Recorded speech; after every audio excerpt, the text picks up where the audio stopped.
Tip number 99, makeup and etiquette on set. So makeup is very important when you're in a television series or in a film or in a commercial. Very rarely, only if it's a very, very low budget thing you're in, do they allow you to do your own makeup. So it's a really good idea to arrive with very little makeup on so they don't have to take it off. I remember doing a series called Campion back in my early 20s, and it was a series with Peter Davison. It was a 1930s series, and I played a character called Mary Fitton, and my sister was played by Lisette Anthony, a wonderful English actress then, who was in quite a prominent comedy series at the time, and then after this series she went over to America, and I know she's been in movies there. But we both had these long red wigs, and I had to get on set at about, it was so early. I mean, it was all filmed in Norwich in the English countryside, and I had to get there probably about 5 in the morning, maybe even 4:30. It was ridiculous. This wig took about 2 hours to fit, so it was before everybody else's call time, and because the makeup lady had to put all the freckles on my face as well, because being a redhead she had freckles, so it looked very different. And it was a wonderful experience, because you do, when you're wearing, you know, it was all set in the 1930s, and so you're wearing a period outfit and you've got a completely different colouring and look. You do feel different. Now the protocol around makeup on set is, once you have all your makeup on and set for a scene, obviously, or for your scenes, for your character, there is the issue of continuity. So when you go to lunch, you have to protect your outfit. You have to protect your costume, and be very aware that when you're eating lunch, you don't mess up your makeup.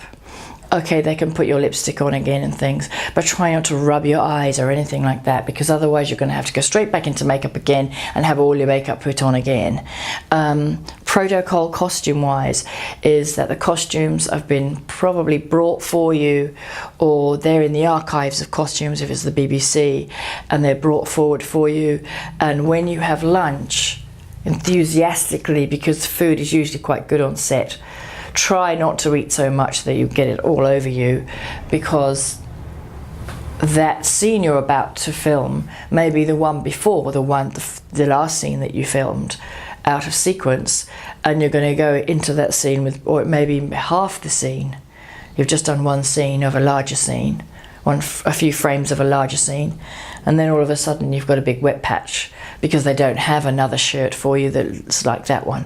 So it's happened many times, and it is, I know, a very obvious tip, but usually you're given a dressing gown or something, and well, the reason being is to keep you warm if it's cold, but most importantly to protect your costume so that you don't damage it in the break. And yes, so is there any other tips anything that you, Shane, would like to add about makeup or costume? Obviously you have to let makeup know if you're allergic to any particular makeup or any substances that may be in the makeup. They tend to use MAC makeup. They tend to use certain brands that are very good and have good stayability in case you get hot and sweaty. Don't sweat is my best tip. I don't know how you do that, but sweating. Somebody said earlier when I went to the kitchen, because we had a break for lunch, and they went, "Oh, you need to put some deodorant on." And that's interesting, because sitting under these lights I'm getting quite hot. I am actually I'm not usually sweating, but I am getting quite hot. So obviously taking deodorant with you is important, or they may have some in makeup. Being aware if you are smelly. I've had to let people know in acting classes if they're very smelly, because other people would be like, I don't want to be that guy's partner because he's so smelly. So personal hygiene, obviously it's good to wash before you arrive on set. If you have your makeup done, it's good to have a shower.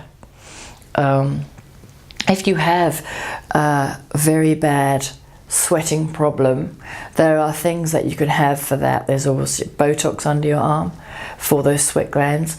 But if you know you're someone that sweats a lot and you're doing a summer shoot, then it's really good to communicate to the wardrobe about that, and they can give you pads to put under your arms so that the sweat doesn't go into your outfit and things like that's quite important. If you don't know, like me, I had no idea I was a bit smelly today. People and other people don't tell you. It's quite good to actually just check in with someone. Do I smell a bit BO-y? Do I smell of BO? Because you may have had a shower, but then you get sweaty, and so you need to actually just look to your personal hygiene. In acting scenes or in acting classes, it's very often a very small space that you're working in with people. You may be in a scene in a lift where you're absolutely jam-packed in, and if one person is humming, the rest of the lift are going to be like, whew, he's putting me off my acting, or she's putting me off my acting.